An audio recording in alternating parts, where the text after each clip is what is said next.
Hey guys, welcome to day 2 of the Sectionalism Notes. So I hope these videos are helping you out, and if you have any kind of comment you want to give or any kind of feedback or questions, okay, I do have those help sessions going on from 9 to 9:30, 12:30 to 1, and 3:30 to 4, and that link is to a Google Hangout posted in the Google Classroom. So feel free to join at any time if you want to talk about the videos or have any comments you need to give me. I've also enabled the comments in the on the post. So if you have a question on that work for the day, please go ahead and reach out to me so I can help you and we'll solve this and kind of fix things around as we move along.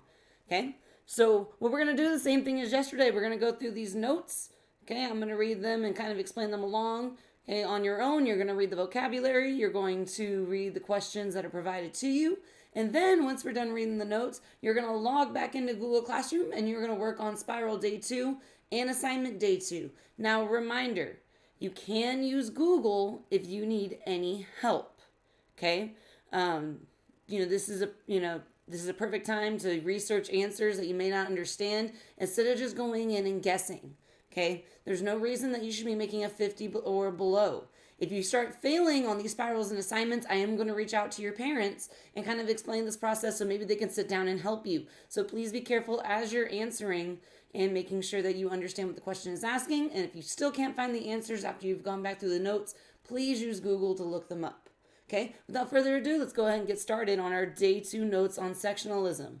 So as before, let's go ahead and go over the TEKs for the day. So the first TEK we're going to talk about is TEK 8.21c, and that is summarize historical events in which compromise resulted in a resolution, such as the Missouri Compromise, the Compromise of 1850, and the KansasNebraska Act. Okay, just a reminder that a compromise is an agreement between two groups where they find a solution. So again, we're going to be looking at the Missouri Compromise, we're going to be looking at the Compromise of 1850, and the KansasNebraska Act. Okay. We're also going to be looking at TEK 8.7c and analyze the impact of slavery on different sections of the United States. We're going to look at how it impacts on the North. We're going to be looking at the fugitive slave law. And we're going to be looking more into the Underground Railroad and the abolitionists that are helping it out along the way. Remember, the abolitionists do not want slavery. They don't believe in slavery at all. The North is primarily an abolitionist region of the country where they don't agree on slavery one bit. Whereas the South thrives on the use of slaves to work on their plantations and their small farms to pick their crops. That was something we talked about on day 1. So make sure if if you're still not unsure about that, go back and look at day 1 notes. Okay, we're also going to be talking a little bit about Harriet Tubman and her Underground Railroad and the people that she used along the way to help her out. Okay, just a reminder, the Underground Railroad developed to assist escaped enslaved people into the North and Canada where slavery was outlawed. So this is a way for them to escape out of the South, get up north, and get into Canada, where they're no longer going to be slaves, that they're going to be free. Okay? We're going to be looking about the impact of slavery in the South and their reaction to the fugitive slave law and the expansion of the plantation systems throughout the South into Mississippi, Alabama, Georgia, Florida, South Carolina, Louisiana, and some portions of Texas. Okay? We are also going to be looking at the impact of slavery in the West. Okay, we're going to talk a little bit about the fighting that broke out between the pro-slavery and anti-slavery groups in Kansas after the passing of the Kansas-Nebraska Act of 1854. And we're also going to look at the admission of Western territories as states to maintain the balance in the Senate from the representation of the free states and the slave states. Okay, so there's going to be a little imbalance, and we're going to see how are they going to start balancing out as these Western states want to join in. Okay, so the Compromise of 1850. So do you remember when we talked about in class, we talked about the Mexican Cession of 1848? Well, that's when over here we got this territory from Mexico after the Mexican-American War. Okay, one of those territories was California. Okay, there was a lot happening in California during this time. I mean, you had the California Gold Rush, people in Manifest Destiny moving out to California to try to get all that space out there, and some other things that happened that we're going to be going over in a little bit as well. Okay, but California wanted to join the United States as a free state. So they were against slavery. They wanted to be a free state, an abolitionist state where slavery was not allowed. Now, the Senate was happy about that, until word got to the Southerners, and they strongly disagreed with that idea. Okay? They were like, no way we're going to get California involved in here, because why should we? We're perfectly fine the way we are, and they don't want slaves, so we don't want them. And of course, the arguments start. How do we resolve an argument? With a compromise. So, Henry Clay, also known as the Great Compromiser, that we previously learned about in the past, created the Compromise of 1850 that allowed California to enter as a free state, but it's going to be passing a tighter fugitive slave law to make the South happy. Okay, we talked a little bit about the fugitive slave law in the previous unit when we talked about the reform movement. So, with these slaves escaping to the north in Canada through the Underground Railroad and with the help of Harriet Tubman, the South was getting mad that their property was running away. And so they went to Congress saying that's not right. We paid money for them and we need them back. So they put this fugitive slave law in to any escaped slaves that were found in the North were going to be taken back to the South and back to their plantation owners. And this made the South very, very happy. Okay, they were so happy about this that now they're allowed to go up north and hunt down any escaped slaves that belong to them. Okay, so these slaves, now they're used to this life of happiness in the North now. They're free from the Southerners. Now they've got to be careful and they've got to worry because now the Southerners have permission to come up north and hunt them down and bring them back to the plantations in the South. Okay, so just to recap on this slide here, California wants to join in as a free state, but the Southerners say, no way, no more free states. However, Henry Clay, the Great Compromiser, comes up with the Compromise of 1850 that will allow California to join, but the fugitive slave law is going to be in effect, and it's going to make it easier for the Southern slave owners to hunt down their escaped slaves and bring them back down to their plantations. All right, so if you have some time, you can go ahead and watch these two videos. I'm going to go ahead and skip through them, and we're going to get to our open-ended thinking questions. So again, on the open-ended thinking questions, you can answer them out loud to yourself. You can write down your answer in front of you. You got a pet, you can talk to your pet and give your answer. Whatever's going to get you brain thinking and thinking about what you just read and went over or heard if you're listening to me still. So, yeah.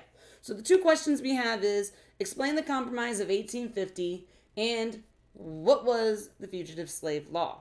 So to explain the Compromise of 1850, let's go back to the notes about the Compromise of 1850. We know that it was created by Henry Clay that allowed California to enter the United States as a free state while also passing a tighter fugitive slave law to make the South happy. So that is basically how you can explain the Compromise of 1850. Now the second question, what is the fugitive slave law? Okay, it is a way for the Southerners to go back and hunt for their escaped slaves and bring them back to the South.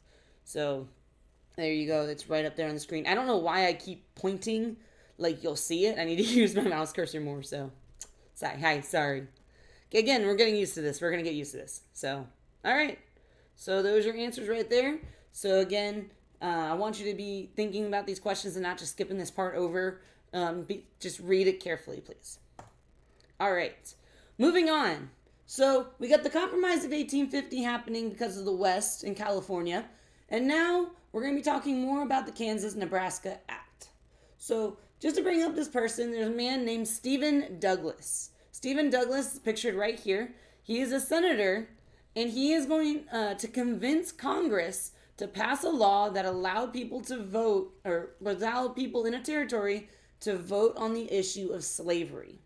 Okay, before it was just the senators coming together and giving their own personal ideas about slavery. Some were abolitionists, some were for slavery, some were just kind of in the middle and didn't really care. But Senator Stephen Douglas was able to convince them, like, hey, it's not just us senators in the room that's affected by this. It's affected by the people of the United States. So he gets them to pass this law that allows people within a territory, so they just can't be like, oh, I'm from Massachusetts and I'm going to vote on this and blah, blah, blah. No, they've got to be living in that territory to vote on the issue of slavery. So they have to be in that area. For example, okay, Oh, sorry. Hey! Place. Excuse the interruption. Sansa's a very good guard dog. Sansa, come here. Come here, baby. Okay. Sansa. Okay, so let's continue on. So, for example, as an example, thousands of people, both for and against slavery, moved into Kansas in order to influence that vote. So what they did was they left their free state or their slave state. Stop! Go lay down. Now you know where I get my yelling voice from.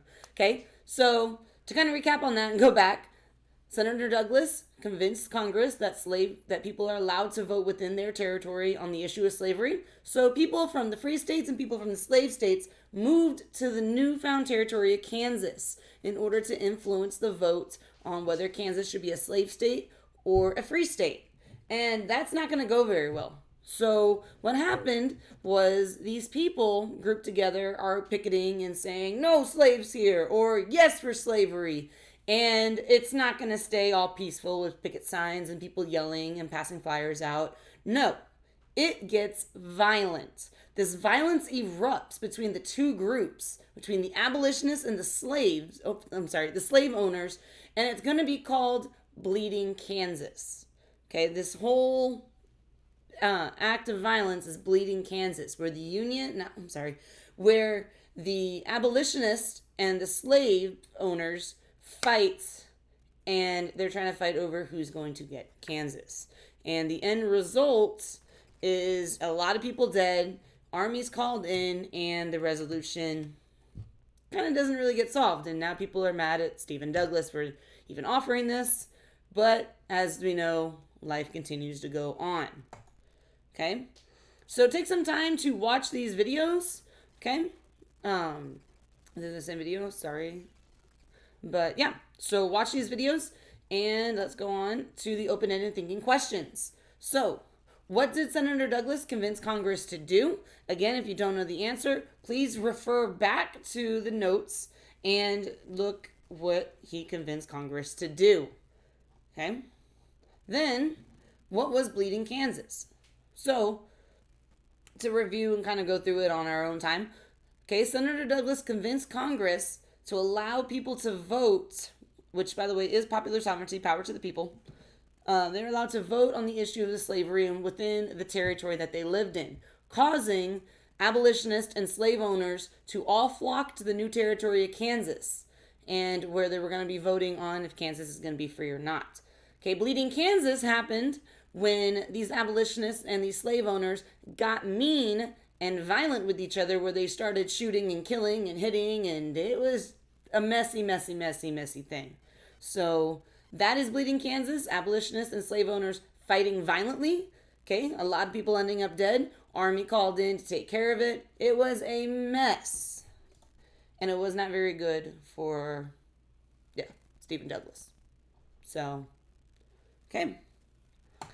All right, so here's another video about how one piece of legislation divided up the nation. I highly recommend. I did really like this TED video, so please watch this one. If you're not gonna watch any videos, watch this one. This one's really, really good. Okay, so now that we've completed the notes for the day, what I want you to do is make sure you're logging into Google Classroom through Clever.com, and I want you to complete Spiral Day 2 and Assignment Day 2. So you got 2 assignments, Day 2. Okay. On sectionalism.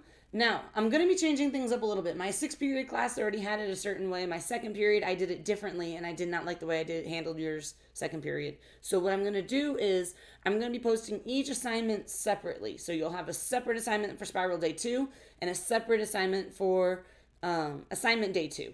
So that way I can import your grades and not have to worry about whose ID number is who as I'm going in and trying to input your grade on that one. So 2nd period, I'm so sorry I didn't do that the first time, but we're going to get it done this time.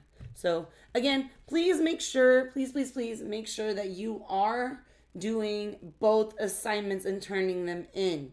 I'm making the due date for Friday, so you have all week to get this stuff done. Okay? Do I want you to try to cram everything on Friday? No. Don't do that. You want to do everything on the day that it's assigned. I'm going to be having the assignments assigned at each time that you should be logging into that class. Okay, so double check the student schedule I have posted in the Google Classroom to see what time your class periods assignments are going to be posted.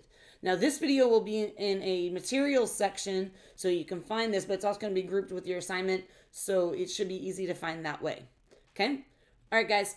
Hope this video finds you good and that y'all are working hard and staying healthy and you're taking care of yourselves. Okay? And if you can, please join these video sessions I'm going to be offering to you if you need any sort of help. Again, the time I'm going to be live in a Google Hangout is from 9 to 9:30, 12:30 to 1, and 3:30 to 4. And you're going to find the link to my Hangout in the Google Classroom. Okay, so please join if you have any help. And again, if you fail any of these assignments more than once, I will email and call your parents so we can kind of figure out what we can do to get you on the right track. Okay, don't just guess. Take your time, research, find the answer. All right, guys. That's going to be the end of this video. I apologize for my barking dog because she is totally mean. So, yeah, she's still learning this process too. Sansa, come here. Sansa, come here. So, I'm going to be that dog owner. So, say you're sorry. She's not sorry. She's very highly confused about what's happening. But yeah, this is Sansa. Oh, she's going to do play dead. This is her play dead. So, all right. Let me turn this way to put her down. All right, guys. All right. Hope you enjoyed that. Y'all take care and have a good day. And I look forward to seeing y'all in the Google Hangout sessions. All right. Bye.